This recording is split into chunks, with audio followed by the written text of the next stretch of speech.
All right. Yeah. Thank you so much, everyone, for your patience. I should state that I've been probably, as everyone else has been, maybe doing a little bit too much deep diving into the global scenario currently and ratcheting up my own anxiety because these are sort of strange, unprecedented times in which we are living. And perhaps the effects of them will only be fully clear after the fact and several months or even years after the fact. I should state that, or I should restate for all of you, because most of you already know that this is what GFI does. We try to focus on very long-term impacts and strategic acceleration of a sector, which we know to be truly transformative. And we're very focused on the idea of counterfactual impact, which means if we didn't exist, what would happen, and would certain problems get solved anyway? Would people receive certain advice anyway? So we haven't really participated in any advisory for COVID globally, in an official capacity. And a lot of what I'm doing is getting involved now because we see a ton of uncertainty from the Indian environment, which is a pity because as we've all been discussing in one-on-one and group conversations, the Indian alternative protein ecosystem, the smart protein ecosystem, is poised for takeoff, or had been in the year 2020. So I should state, as Siddharth and Shardul may have already said, that we are not going to focus on general business advice, general investment advice. We're going to focus very much on what is our value proposition, which is talking about the alternative protein ecosystem and tactics and strategies to see us through this in the best possible shape. What I have on the screen right now is a timeline, or a calendar rather, from TIE, the society which helps entrepreneurs and investors, and they're doing all of these webinars over the next several days. I think that the one on the 7th of April, which is consumer brands in the time of COVID-19, might be particularly useful to you all. So we'll send out that link, or we'll post it in the GFIdeas India LinkedIn community, so you can take a look at what these folks are doing. But it's worth noting that there are very many organizations that are offering great advice during this time, and it might be an opportunity for you to step outside the crazy 24-hour news cycle, and especially outside WhatsApp. So maybe practice some social media distancing in addition to social distancing. Okay, so I'll get started now. So this is what was happening last year, right? 2019 was absolutely breakneck in terms of the success of the plant-based food sector. I think we were all monitoring that Beyond Meat went public on the New York Stock Exchange. And even though the headline at the bottom there says Beyond Meat is the most successful IPO of 2019 so far, it was actually the most successful IPO of the last 20 years for any company that was valued at more than $100 million, which is fantastic. In a year where other technology companies went public and did not do so well, Beyond Meat showed that what's happening in the global food system right now is a secular fundamental shift, and in fact is a great portion of the growth outlook for the entire food sector moving forward. Equally, Impossible Foods, from a distribution standpoint, really went gangbusters. I mean, both these companies have really scaled up and done a great deal to promote our sector overall. There are other companies, of course, that are doing very well across the United States, Europe, and Asia, including Just and other companies like that. And then this happened. So I think we all know what's going on. I will just say that people who are monitoring the situation from a macroeconomic standpoint are saying that for 2 or 3 quarters, we are talking about not something we've seen before. To give you an indication, people were predicting something like 1.3 million unemployment applications in the US for the week of, or two weeks ago, and it ended up being 3.3 million. That is the most in history. We're talking about essentially taking an entire quarter or 2 quarters and saying no one's going to consume anything. So that's why Nouriel Roubini, who's a macroeconomist that everyone respects a great deal through the IMF and through his work with the IMF and the World Bank, is saying, we can talk about double dip recessions, we can talk about V-shape, we can talk about L-shape, W-shape. This is an I. For 3 quarters, this is going to be really, really bad. There's going to be a lot of pain. So then the question becomes for all of us, and that's really what we at the Good Food Institute want to focus on at the top there, right?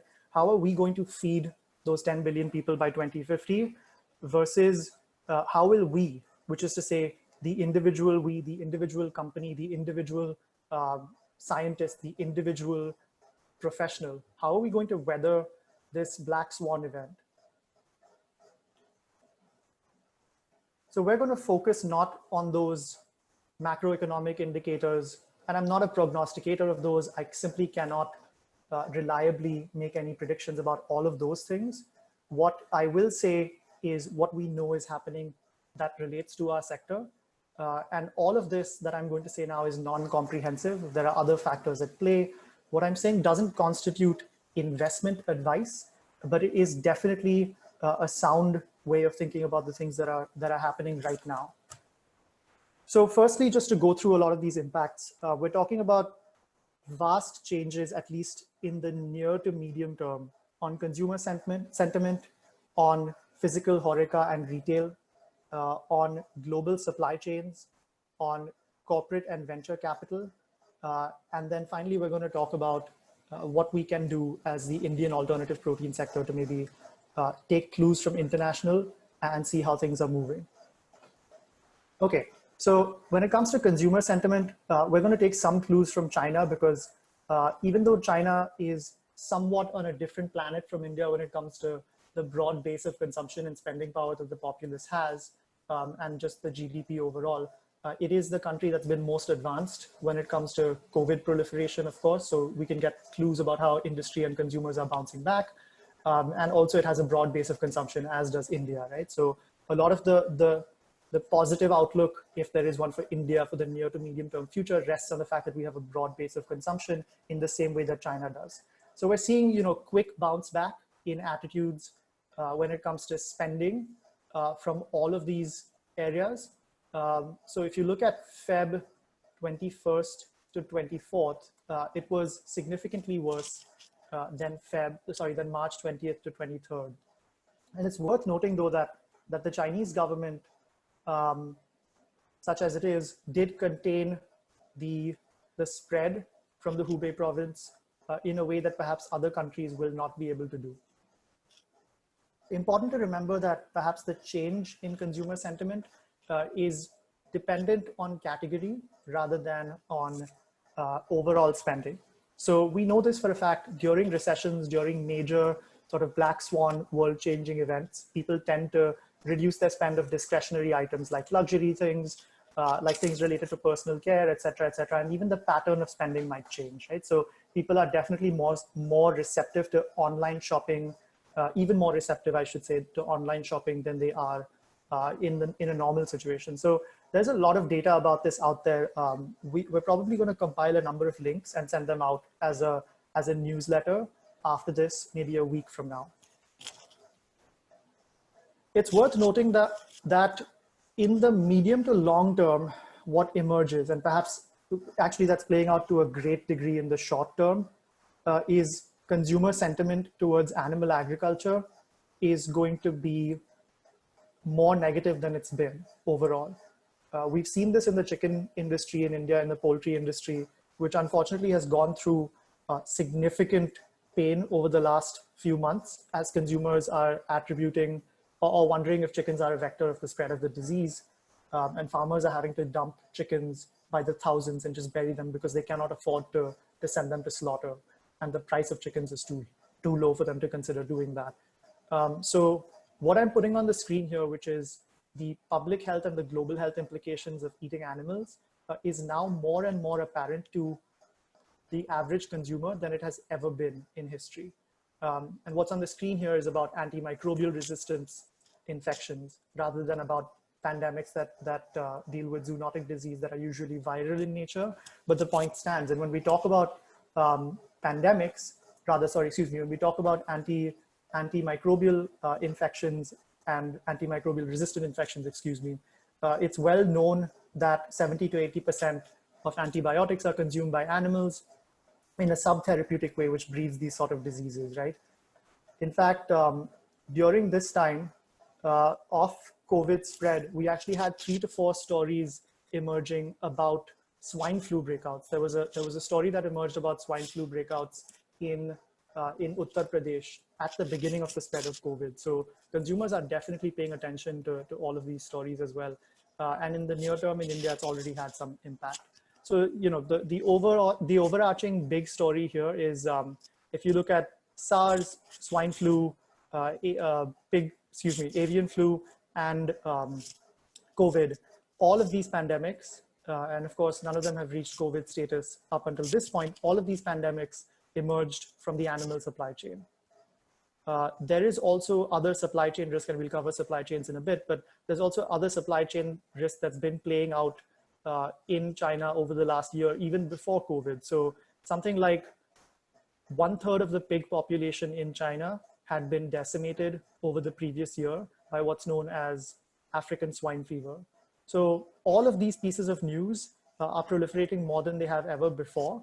And overall, even though this has never stopped the rate of meat consumption from growing and rising with income, in the short to medium term, it can certainly have shock effects on consumption if there are real food safety scares. And in the medium to long term, it can have a positive effect on those who are formulating with animal-free ingredients if they internalize those pieces of rhetoric to their external facing marketing, etc. We had one of our scientists in the US wrote this piece up top: modernizing meat production will help us avoid pandemics. And I would encourage you to go read that. We'll include it in the links that we send around. So really quickly now, moving on to the near-term retrenchment in physical restaurants, cafes and hotels, and then retail chains. I'm going to pull some data from a piece by Eater in the US to just show what's happened there. We don't have reliable data emerging from India just yet because of the relative lack of organization in that sector. But here's one big effect immediately. This is a very near-term effect. Google searches for "can you freeze anything" have been surging like crazy. This has also been borne out in consumption. If you look at Nielsen data that was shown about a week ago, it showed that plant-based meat and dairy consumption or buying had gone up by something like 280% in a week because people were hoarding Oatly and other brands such as Beyond Meat. Of course, meat consumption, frozen meat consumption or buying also went up in the same period, but not by as much. Grocery app downloads spiked after the pandemic was declared. This is something that you might expect to happen. And like I said, I think these are sort of near-term impacts, but it's worth noting, of course, that if the entire physical restaurant industry is shut down for 3 months without significant rent and loan forgiveness, there's going to be serious amounts of pain and retrenchment. And that's what you're seeing here. So this is something that perhaps local support will help in different regions. And it really depends how people are taking things up. But when it comes to in aggregate, you can expect several of your friendly neighborhood restaurants to actually shut down within the next 6 to 9 months because of this issue. All right, so let's talk about supply chains.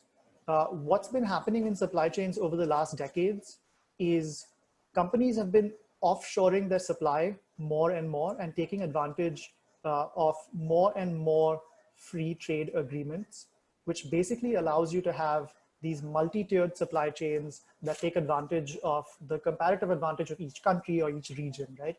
That's how you get this. So this is a map from my colleague David Welch in the US, his visit to China to visit our East Asia team there, our APAC team there. They went on a tour from the north to the south of East China, and the 8 cities that they visited and the little industrial icons that you see there, that entire corridor processes 60% of the world's soy. That's how reliant the world has been on China. And in fact, in many cases, the final buyers and marketers of that soy, whether it's in final ingredients or whether it's in sort of raw material form, don't actually know what the grassroots of their supply chain looks like. because they buy from someone who buys from someone else, who buys from someone else. And so with these multi-tiered supply chains, you don't have a ton of traceability and visibility into what's happening at the grassroots level or the ground level, which, by the way, is how you get issues like companies like Gap in the US, in the retail industry, in the apparel industry, always running into trouble from child labor and things like that in other countries, right? They aren't taking it upon themselves to actually examine their multi-tiered supply chain. To reiterate, most of the availability of raw materials right now in plant-based protein is soy. So this is even more real for our sector than it is for other sectors. With China processing something like 60% of the world's soy, what you get is an over-reliance on that offshore supply chain, which will definitely be revisited over the next months and years. So as people are revisiting that, what you get is something called reshoring. So US-based and Europe-based companies will start investing in manufacturing infrastructure if they are able to, if they have the cash to, on US soil or closer to themselves where they can actually have more visibility into what that supply chain looks like. And as they do this, this is actually going to have pretty bad labor effects, right? Because if I'm investing in a business manufacturing unit on United States soil, it's going to be much more expensive than if I had done so in China. So I'm going to invest more and more in automation. I'm going to invest more and more in robotic manufacturing, in computer vision, in all of the things that make my long-term investment far more efficient. It's worth noting that as this is happening, India may want to rejig ourselves as a viable manufacturing alternative to China. And if we're going to do that, if we're going to succeed at that, we have to move extremely rapidly.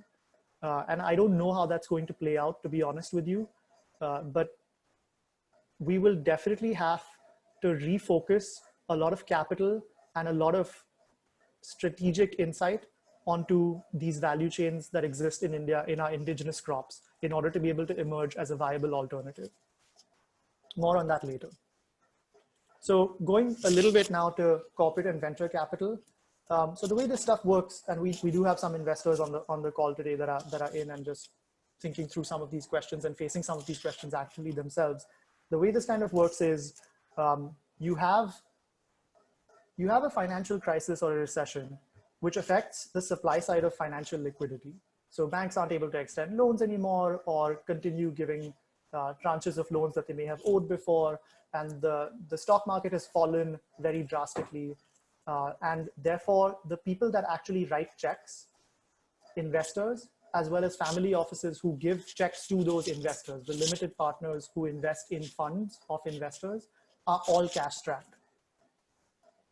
In fact, many family offices that have made agreements with investors to participate in their funds, which those investors then go out, venture capitalists then go out and invest in other companies, may not actually be able to fulfill the terms of their agreements.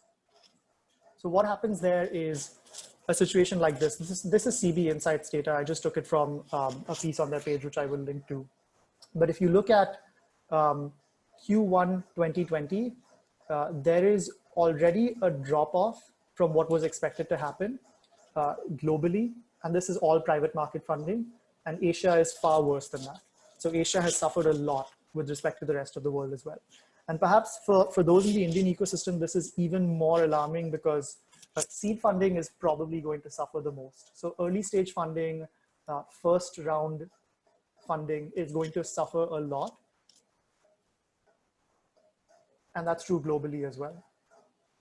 Now, with any of the investors, the common sense outlook for any of this stuff is to make sure that the bets you've already made have enough cash to tide them through this crisis.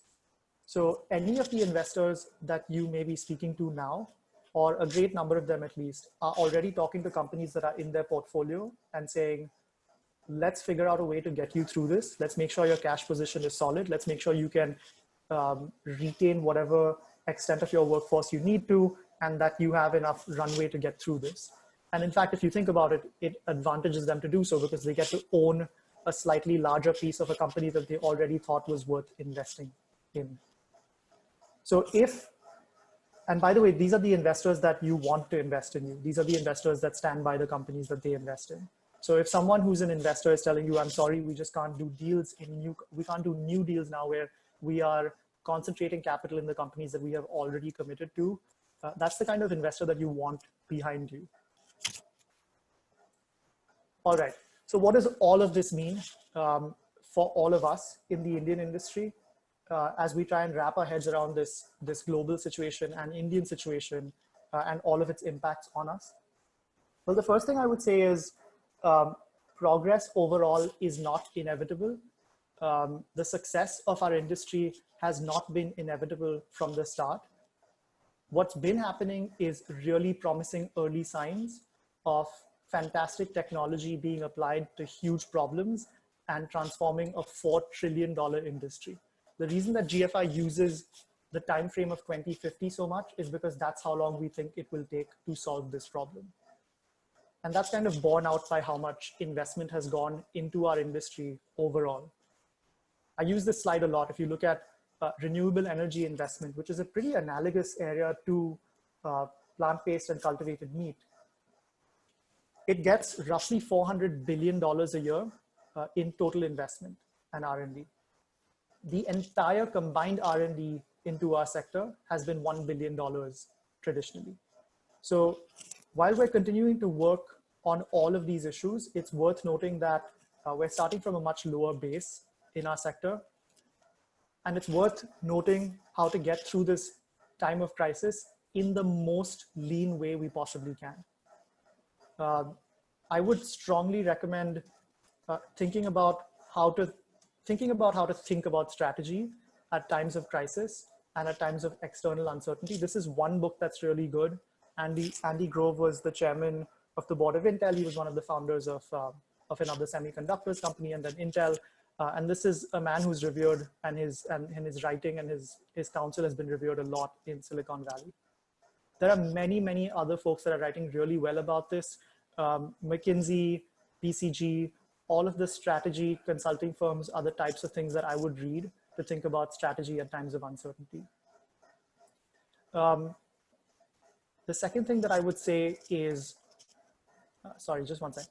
Yeah, that should say 2 there, not 3. But the second thing that I would say is it's really important to consider your cash position at this time, and note that to the point of Andy Grove's title, Only the Paranoid Survive, you will not regret overreacting to this, but you will definitely regret underreacting to it. This is something that a craft beer founder whom I had talked to about our sector and our industry last year mentioned to me in confidence. He said, the thing that has kept him up the most nights is his cash position. He has never, ever cared as much as he thought he would going into a negotiation about the percentage of his company that he gave up, but he has definitely lost sleep about the cash he has left in the bank. So if there are certain investors that are talking to you that are strategically aligned, that seem like a good fit and that care about your mission and your company and helping you go through this crisis, it makes sense to consider coming to a mutually agreeable conclusion with those investors.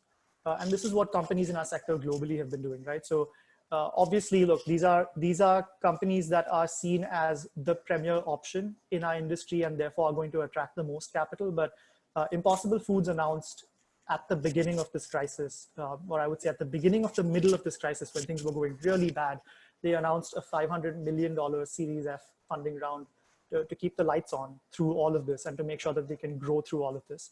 There's also another company called Nature's Find, formerly called Sustainable Bioproducts, which raised $80 million announced the raising of $80 million after Impossible did. So, the companies that are at the forefront of this sector are definitely recognizing that their cash position has to be extremely strong. And I would say, if possible, all of us in the Indian sector should as well. The third thing that I would say is, at the beginning of this industry, many companies perhaps thought that they were going to reinvent the wheel from scratch. They were going to build all layers of their technology stack. They were going to own production. They were going to own distribution of everything that they were doing. They were going to go direct to consumer, and they were going to completely disrupt an industry that's existed for decades, which is admirable and perhaps the kind of attitude that you need coming into a new area to face down all of these challenges and the resource scarcity that our sector has. But in a situation where the world is extremely illiquid, where you have a financial crisis and you can't access capital, how are you going to set up a pilot plant is a question that becomes even more important. So I would say that if you've had early conversations on strategic partnerships in manufacturing and distribution, it makes sense to take those more seriously now. It makes sense to think about occupying capacity in pre-existing plants now. Then it makes more sense to do that now than it did before. And even when it comes to distribution, perhaps through the online ordering platforms or anything like that, it makes sense to consider taking those conversations forward now as the situation becomes clearer and as we exit this lockdown over the next months. And that's what other companies are doing internationally as well, right? So Just, which makes the Just Egg, announced a slew of partnerships on the 20th of March, right in the middle of what's going on, about how they're going to manufacture and distribute in different international markets. And they actually went ahead and really doubled down on this strategy as it was becoming clear that COVID was not going to be a flash in the pan. And then lastly, I'll say it's really, really important to focus in on a disciplined approach to research and development. And I'm interested in knowing, we are interested in knowing how people in the Indian alternative protein sector are approaching this problem, because we are quite early stage, but perhaps we can look at other examples from elsewhere, right? So Clara Foods, which is a company in the United States that makes egg whites using precision fermentation, are basically going completely lean during this time when it comes to R&D. They cannot be inside their labs. So they're taking a critical eye to all the projects that they have underway, the short, medium, and long-term projects. And what they're saying is, perhaps we need to refocus in on our core product, making sure that we can get cost competitiveness as fast as possible in our core product, rather than looking at an R&D pipeline that goes in the medium to long term. And these are the sad but harsh truths of things that you have to do at this time. And the words that Arturo uses here, which I like, are thinking about being leaner and meaner. I know that a lot of us in the Indian ecosystem, particularly in early stage product development, are trying out very many things, but it makes sense perhaps to align around a single R&D path. And if you need advisory on any of those things, we would be glad to provide it. Just reach out to us. So I'm going to close, because I started with Beyond Meat, I'm going to close with Beyond Meat. There was some guidance on Beyond a couple of days ago, I think about a week ago, which said that they had been downgraded to $38 as a guidance from a Wall Street analyst that's quite well respected in food tech or in food in general. And that was shared internally at GFI.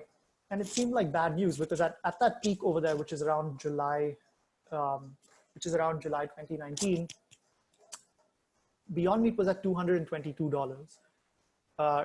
Until you look at the fact that Beyond Meat actually listed on the New York Stock Exchange at $25. At $38, which is the guidance that this analyst was providing, that's 60% greater than the list price. It's still an incredible IPO. And it goes to show that what's happening in our sector globally, in spite of the challenges that are currently facing the world, is a secular shift in the way that the food industry is doing business. I think it makes sense for all of us to take stock of that and be practical as time goes by, but also to know that what we're doing is transforming the global food system, despite these black swan events and anything that we face along the way. Thank you. So I'll stop there, and I will take questions, a lot of questions coming in about B2B, and both in manufacturing as well as in distribution. So it's really hard to know how the Indian distribution ecosystem that's B2B, HoReCa, and retail is going to evolve, because a lot of what we've been saying over the last year is food services is the ideal way to actually get data about the Indian customer, and perhaps it'll be the first point of launch as it was for Impossible Foods in the US and for Just as well. That's going to change, right? Because the number of restaurants with whom you can work is actually going to decrease in the next 6 months. Many restaurants are going to go out of business, and many businesses are going to have to retrench their chains, etc.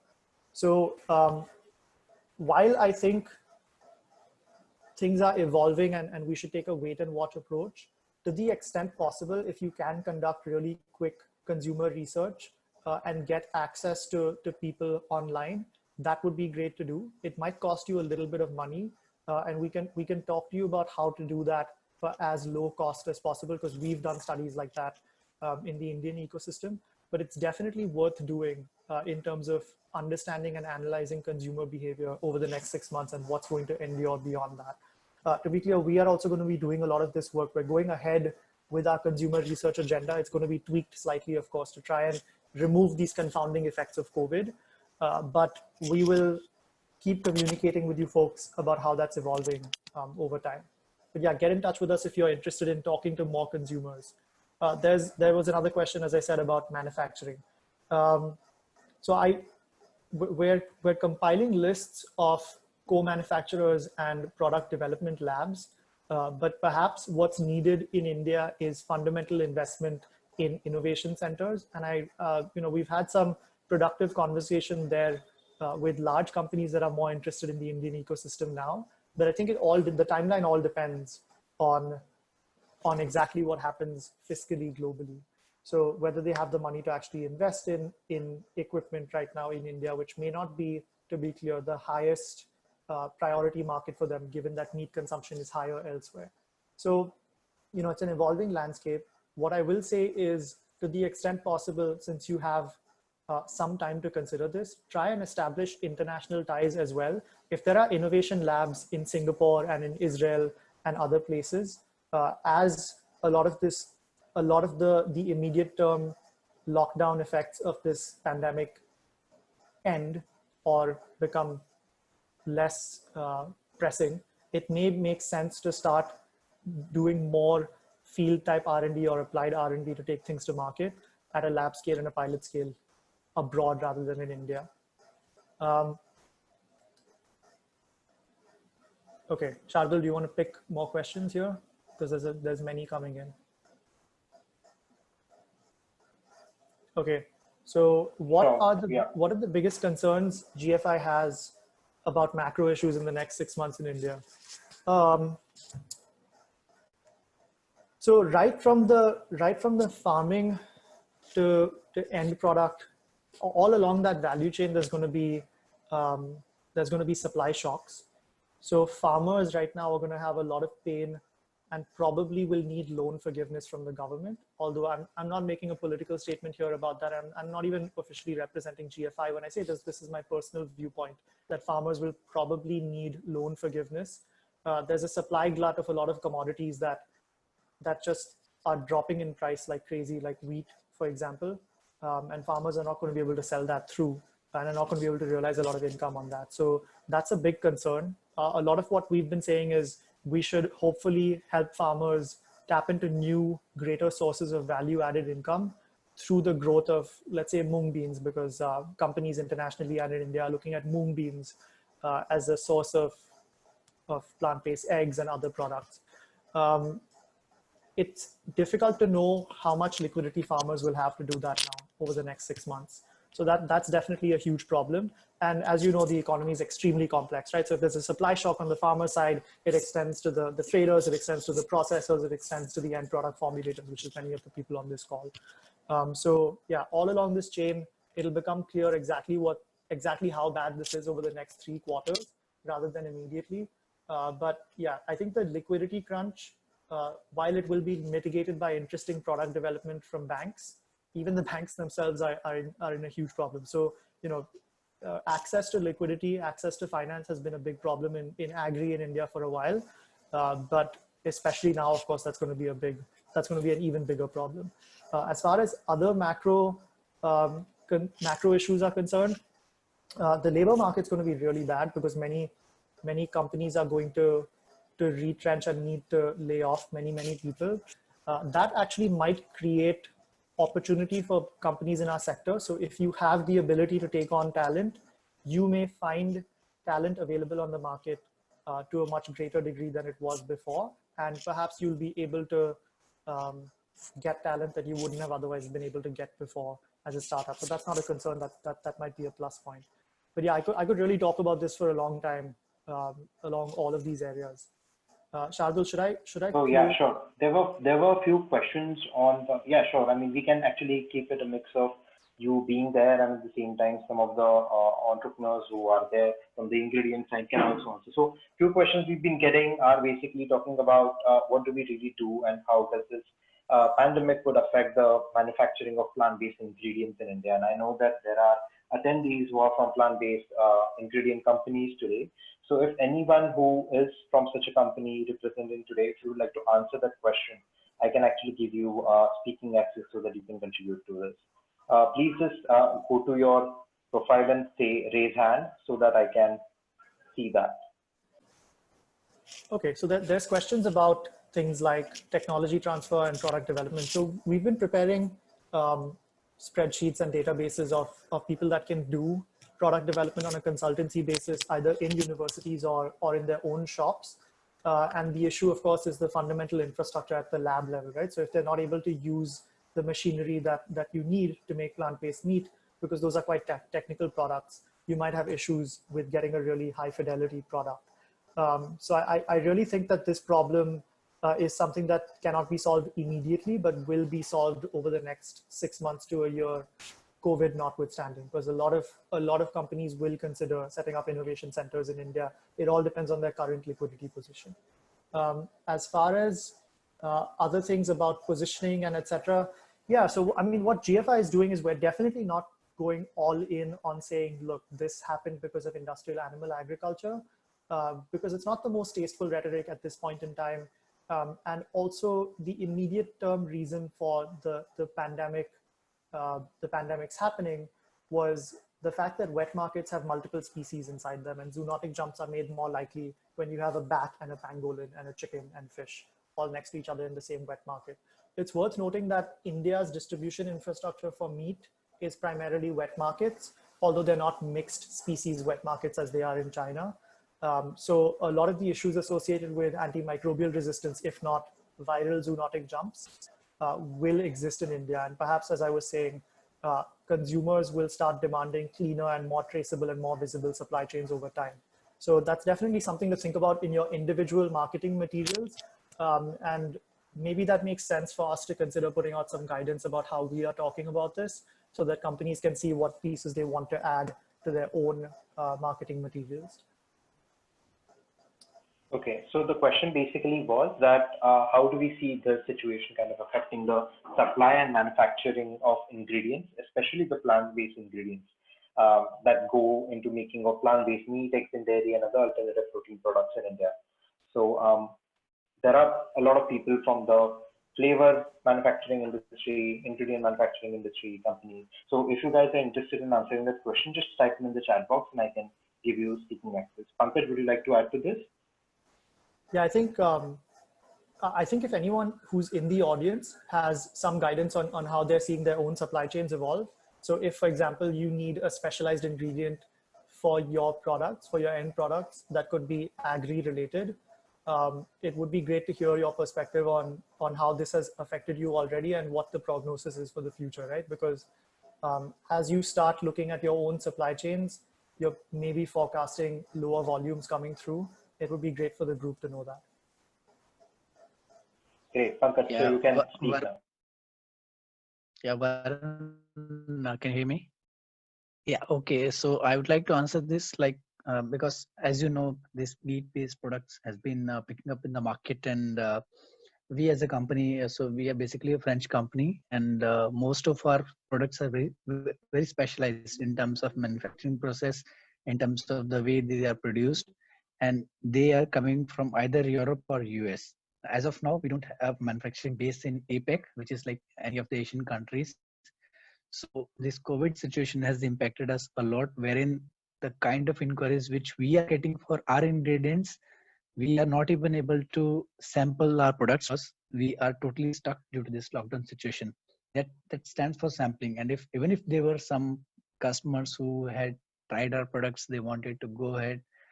As of now, the situation is really not in our hands. But we see a very positive future in this. And good thing for us is we have a flexible manufacturing base. We can either do it in US or it in Europe.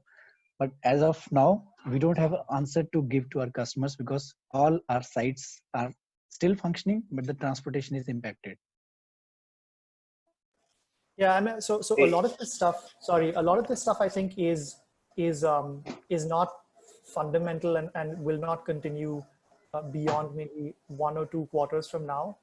But it's going to cause a lot of pain in the short to medium term, right? So like Pankaj's company is going to experience, cash flow issues during that time because they can't sample, they can't sell through orders, et cetera, et cetera. But I think that some of this stuff, when it intersects with the fundamental issues that already exist in the Indian agri and food ecosystem, what might emerge as more important in the medium term is the fundamental problems that exist, right? So all the stuff that all of us in this group say all the time, which is you can't build a value chain to nothing. So you can't tell farmers to grow pulses and millets and expect them to grow it unless there are buyers present on the buy side. And so, on the demand side.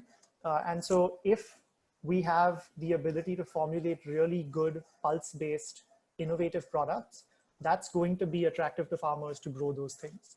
So, if you were doing R&D on pulses and plant-based chicken using pulses or blends of pulses and millets or blends of soya and millets, that is still an incredibly attractive proposition. In fact, diversity in the supply chain and diversity of raw ingredients reduces risk in the supply chain. And so I think that that's going to be, even though there's going to be reshoring of supply chains in the West, that's going to be important even 1 year in the future or 2 years in the future. Those fundamental things don't change, according to me. Makes sense. Chirag also has his hand up. So Chirag, I'm going to give you access now. Thanks, Shardul. Guys, everyone, we are, as if you don't know, we are doing innovative proteins, flours, and hydrocolloids for the sector. And I think the way we see it, we're gonna have an abundance of different ingredients which will be available, but there may be certain nuanced ingredients and formulations which may be in short supply depending on where they're coming from and what the application is. The takeaway for me in this is that as ingredients providers, and we've talked about this, we need to understand applications not only of our ingredients, but all the ingredients that go into formulations so that we can help brands and co-packers figure out how to make substitutions and still get products out there. So I think in terms of the supply, yes, of course. I mean, ingredients companies are going to be looking at this like everyone else, saying that there is a shortage of demand out there and there's supply. You've put up capacity, so now you got to find customers for it. But on the other side, certain nuanced things may be unavailable. So how do we provide solutions? How do we help our customers out? Because the brands out there and the co-packers out there are facing a problem. And if we don't help them solve it, well, we can't move our materials either. Over to you, Varun. Great, thank you so much. So I think that definitely adds value. And again, the point being, these are just a couple of people who've talked about ingredients, right? There are a lot of other people who are open, just like Chirag and Pankaj, to kind of advise you and kind of tell you strategically or otherwise through the experience of years working in the supply chains or for these companies, how you could possibly navigate this problem specifically of getting your ingredients in.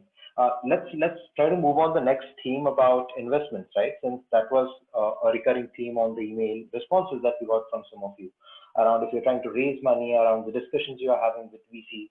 So if you can just put in some of your questions here about what kind of responses you're getting currently. Are you currently raising money?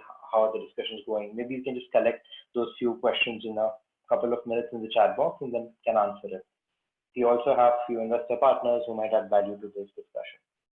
So one of the questions is, what kind of timelines are we expecting in terms of VCs are expecting to get their funding scenario back to normal so that they can start funding startups again? Just an estimated kind of navigate like timelines in terms of when would their cohorts begin again if they were looking to sign some sort of deals.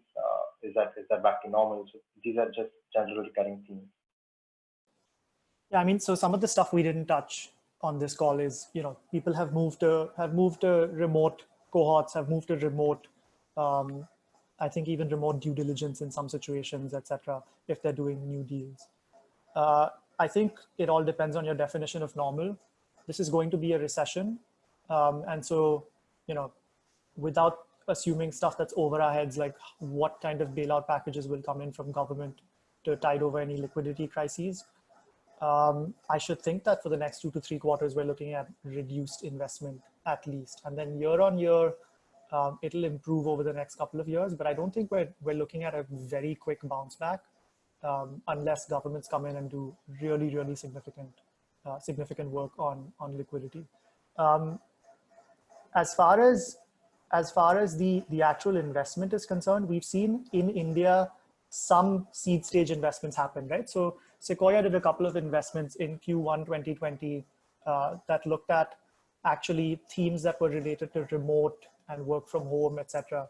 And we can talk about theme-based investing versus kind of more resilient, more secular trend investing, broad-based investing. But some of the deals that are getting done are for remote work platforms and things like that, which I think is interesting. So to questions here about talking to investors about staying competitive in this period, etc. I think the main thing that investors want to see is, do you have a clear theory of who your customer is and how that customer is thinking about the underlying problem that you are trying to solve? Is that a problem for them or not? So thinking about intelligent ways to do that becomes even more important in this period, because we're not going to get back to normal immediately.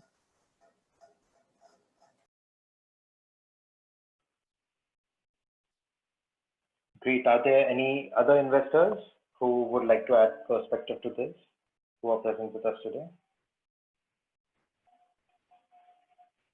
Varun, would you like to nominate someone? Yeah, I'm definitely not going to put someone on the spot if they're not putting their hand up. So I'll leave it at that. There are really good investors internationally that are continuing to invest in our sector, and we'd be glad to continue polling informally and sort of straw polls investors. So feel free to continue reaching out to us. We'll probably reach out to all the investors that we've done deep dives with in India, at least, over the next couple of weeks, and just get their thoughts on how they're thinking about investing in our sector, given what's happening. And given what I said earlier, which is they probably are trying to double down on companies that they already have in their portfolios. Makes sense. So we can actually cover the R&D.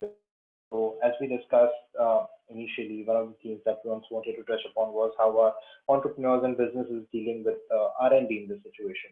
So we have a few questions around this, right? I can club a couple of them. Essentially, Smita asked that where can we conduct pilot trials of plant-based meat analogs, especially like extrusion, etc. Are they operational right now? If they're not operational, when do we think that they might get operational in the coming months? What kind of RPRs, what kind of cross collaboration can happen between early stage plant-based Indian startups, considering the current situation, and should appreciate some specific suggestions on that front. And then there are also some questions around if you're looking for specific talent which requires in-person presence, what are the things that we can do to essentially mitigate that and plan for better R&D right now, since that's what we can do to utilize time. So if you have thoughts on these areas, would anyone like to answer some of these questions from the R&D side, from the manufacturing side, from the technical consultancy side? Or if not, one can add some perspective till then. I'll give you a minute to just raise your hand. Yeah, and actually, Shardul and Siddharth, I think it makes sense for you to weigh in here because you've been doing direct work in this area. My thoughts, as I said before, are to get more focused and to probably narrow down to one hero end product rather than doing very broad-based basic R&D, to get more applied than that.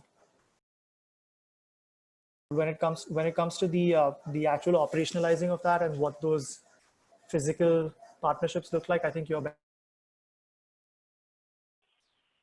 Yeah, I mean, I could pitch in a little bit here. So basically, see, if you're a startup who had planned that in the next 5 to 6 months, you had a contract manufacturing in place, or you had a consultancy contract in place to start manufacturing for some of your products, I think it's very wise to kind of figure out what kind of SKUs you had planned for. So we usually see that entrepreneurs want to capture the market by putting out like 10, 12 different SKUs. like Varun rightly mentioned, I would probably buckle down and focus on a couple of hero categories that I've seen from the past, which have been giving me good sales, and try to figure out how I can work, because obviously the limited time and availability of my partners in this area, how I can focus on delivering on that one product first. That would actually trickle down into a lot of the other considerations as well, including inventory, including planning for marketing of that one specific SKU, etc. Again, like on the cross collaboration front, I think there are a lot of startups here who are in ingredients. There are few entrepreneurs who want to use those ingredients. Again, like I've said, the database that we've collected actively is for the same reason, so that you can actually explore that and see what kind of people, what kind of help are people really able to offer, and then reach out to them. Collectively, we might definitely have answers to a lot of these questions. So that's one thing I recommend doing more often as well. So that, do you have any specific inputs here from an experimental design perspective or R&D perspective? Hi everyone. So again, I would kind of just tag along what Varun and Shardul said, to basically narrow down on one or two SKUs right now that you'd really want to launch, and really do a deep dive on it. There are a lot of good food chemistry textbooks, food engineering, food microbiology textbooks. So understand your product. As Shardul was mentioning, we at GFI, we are also using this time to kind of build relationships with a lot of like food R&D consultancies with co-manufacturers, so that we have all this data ready for you in the form of a database once things are up and running. And yeah, I think a combination of these couple of things would really help you accelerate, when the situation is better. Oh yeah, and if you haven't taken the MOOC, the GFI Massive Open Online course, I would suggest taking it now, or maybe even retaking it now, because you might have some time. Yeah, it's difficult for me to say whether people have time or not, because I spend all of my spare time currently reading about COVID. But if I, for example, spent some of that time taking the MOOC, it would probably be much more productive for me. So that's my suggestion, is considering doing that, picking up some textbooks and taking our MOOC or something like that. So to this other question, Shardul, there's a question here about, if HoReCa channels get hit, do you see any new channels emerging for mock meat segments? And then secondly, how are Impossible Foods and Beyond coping in the USA markets? So I'll take the latter one first. Honestly, I don't think it's useful for you to try and operationalize what Impossible and Beyond have done. I use them as examples because it just makes sense from a strategy standpoint what they're doing to accumulate liquidity and make sure that they can keep the lights on 6 months from now. But as far as what they're doing in terms of reaching consumers, they already have a brand. They already get a ton of earned media without getting out of bed in the morning. The media wants to cover them. So they reach consumers regardless of what they do. When it comes to pre-launch startups, I think it makes a lot of sense to, as I was saying earlier, redouble any efforts you were making on knowing your consumer. So a lot of the issues for us with the Indian ecosystem have been that it's so data dark, and many of the startups don't actually seem to be doing enough on finding out enough about their own consumers. So it's going to be super, super hard for you to do what Siddharth is describing and narrowing down to one or two SKUs, unless you actually know the consumer and unless it makes sense for you to narrow down to one specific SKU because they're saying you should. So I think that's kind of a major issue, is really making sure that you're surveying people, making sure that you can get to your first 100 or 500 consumers whenever these liquidity crunches end, all of that stuff. As far as channels are concerned, yeah, I think online becomes slightly more important as a percentage of the pie overall. Doing interesting concepts like meal kits might be interesting over the next years. Something that hasn't necessarily been tried in the Indian context. So free idea, go ahead and maybe partner with the chef, and then consider sending people meal kits at home, because dine out might be hit by this. So if Sanjeev Kapoor can send a plant-based chicken and vegetable meal kit home, people can replicate the experience of dining out. That's the kind of thing that I think makes sense to do in this environment. But again, I would survey consumers, and we still haven't done that yet. We're going to do that over the next month. Great, thanks. Just to remind everyone, these were the 4 areas that I've put in chat that we want to focus on from the trends that have emerged from the emails that we have received from you.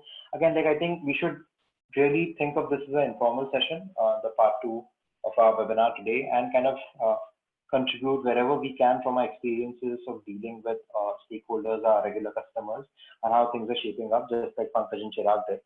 So I'd really open up the floor now for you to discuss and kind of let other members of the community know about the things that you're currently going through in terms of business operations on a note of finding more consumers, more R&D labs, more private-public partnerships from manufacturing ingredient or B2B perspective, etc., etc. So why don't you all just jump in wherever you can and raise your hands, and I can approve those.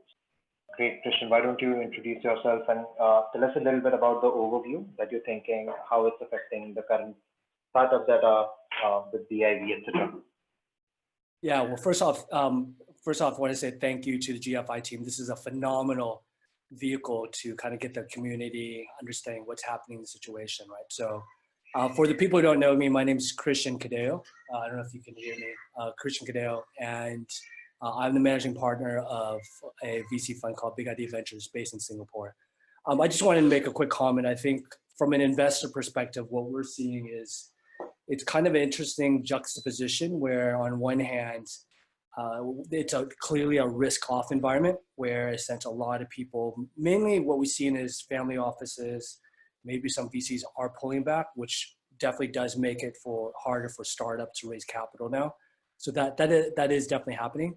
But then what you also have on the other hand are investors and potentially family offices and institutions who have the foresight to realize, this is really a great catalyst to the system. What's happening right now, it is unfortunate, but the whole situation happened because people are eating, or someone killed an animal for someone to eat, or someone ate an animal that caused this, right? So I think, if you can find that investor or that organization that's willing to take that foresight and realize, your solution as an entrepreneur or as a startup or as a company in the plant-based sector, then I think there are going to be definitely those people out there, and not to just throw our 2 cents in, BIV, us right now, we're actually going through applications and we're still making investments. In fact, we'll have our next cohort in May. So that has not held us back. So I think, especially for the entrepreneurs, if you find the right investors and institutions who look at this at a longer term, I think there's definitely still capital out there. It might take you a little bit harder to get it, but I think you will still have an opportunity. Thank you. That's all I wanted to say. Thanks, Christian. So just a follow-up question on that. So how do you see, are your programs going to run like they were supposed to over the year if people have applied? How is that shaping up?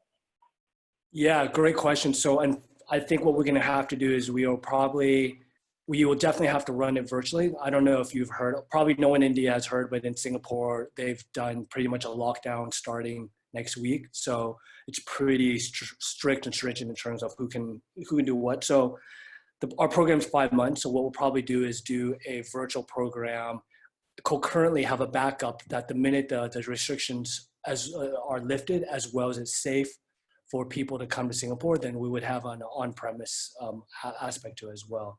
So it's you got to do what you got to do. You don't want to hold back. And I think that's, again, going back to my whole point is if you find investors or institutions or, and GFI could recommend a bunch of them in India and stuff like that is, if they're looking at the long game, I think they're going to try to make it work and finding companies to invest in. In fact, we've seen, in our investment cycle, we've seen a bunch of companies from India already apply to our program. So I think, there's probably there's already one, there's one already from India that's going to start in our New York cohort that starts in May. Obviously, that has to be virtual with the Situation USA, but it's an Indian company and they'll have to do it virtually, right? So. Yeah, that makes sense. And actually, we are also shifting a little bit in terms of making a lot of our content digital. I think for some of the stakeholders, some questions I've been getting on a private channel as well from students and other researchers who are probably not going to the university right now, just shifting from the note what Christian told and to kind of quickly cover some perspectives from that front as well. So obviously, participating into a lot of digital seminars, taking the move, so again, if you follow my LinkedIn profile, if you follow our pages on Instagram, LinkedIn will be constantly putting up any webinars or any brainstorming sessions that we find which are relevant for the industry. Our newsletter covers a lot of that stuff. So I think just making the best utilization of time and being mindful of the fact that you cannot change some things and just try to learn, I guess, about the sector. If you're a business founder, probably focus on getting some skills in the sci-tech area, because that we have certainly felt is what most founders who are focused mostly on the business kind of lack, and make their product more practical, rooted in science, which is something which a lot of entrepreneurs can really work upon right now. If obviously you've been a sci-tech founder, I'll suggest taking some courses on making business decks, on getting some of the soft skills in, so that when you apply for incubators or accelerators, and they start accepting applications, again, you're in a much better position than you currently are. So I think just taking that time out to develop skills that were missing is also very useful. And I hope that answers some of the questions that I had received. Thanks. Anybody? I see Pankaj and Chirag have their hands up still. Would you like to speak, Chirag? Sure, absolutely. Thanks again, Shardul. And while I do have the privilege to know a lot of the people on this group, I'm definitely going to throw it out there for those who haven't heard. Since we're doing ingredients and we do a lot of the functional ingredients in the space, we do have a lab. We're happy to help out with anyone who's looking to develop products, especially once things start coming back to a semblance of being normal. So do reach out. I mean, Shardul, please share my info as well. And like I said, for us, it helps us get some of our ingredients out there and solve some of the needs that people are looking for. So please do reach out. Just wanted to throw that out there.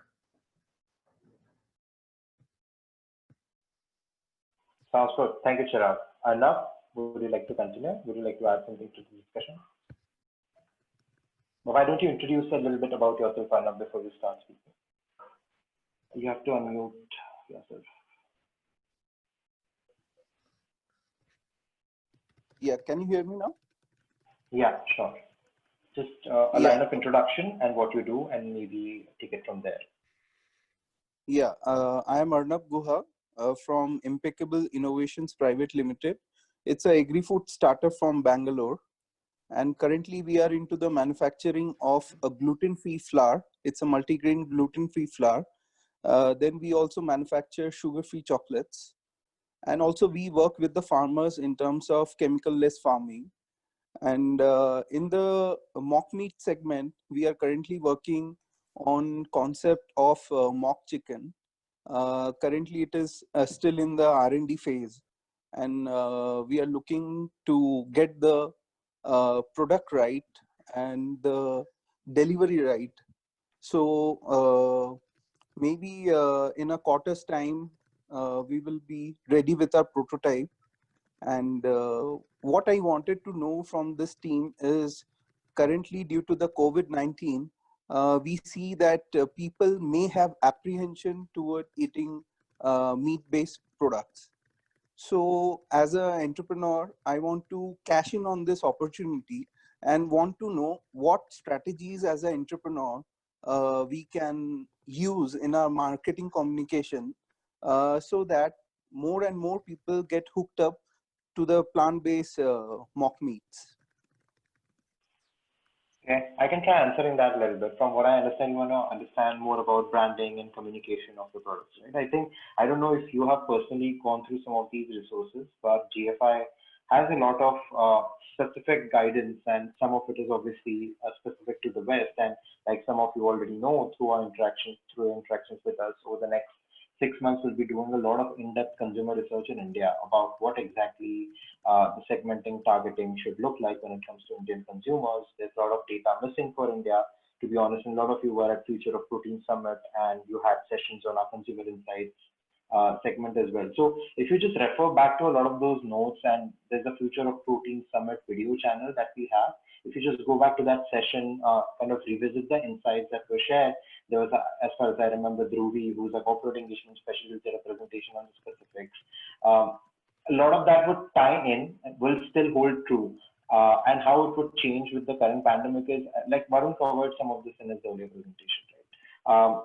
There are a lot of opportunities to cash in specifics around why the sector would benefit, like why it is harmful to consume some of these products, if the supply chains are being disrupted. Again, you have to be really careful not to over promise in terms of for example, if you negatively try to portray meat products, that's not probably gonna go great, because there's actually not a lot of scientific evidence, and different bodies have kind of clarified such misconceptions as well, that the WhatsApp forwards, etc., around normal meat, normal fish consumption, eggs, that sector has definitely gone down and it's affected. So as long as you can focus on the positives that plant-based meat, eggs, and dairy alternatives offer, and kind of cash in the other specifics of the advice that GFI generally gives, I think that's going to be useful for you. And any other entrepreneur who had these questions on their mind. So yeah, thank you so much for joining us, all the 70+ people who joined us today.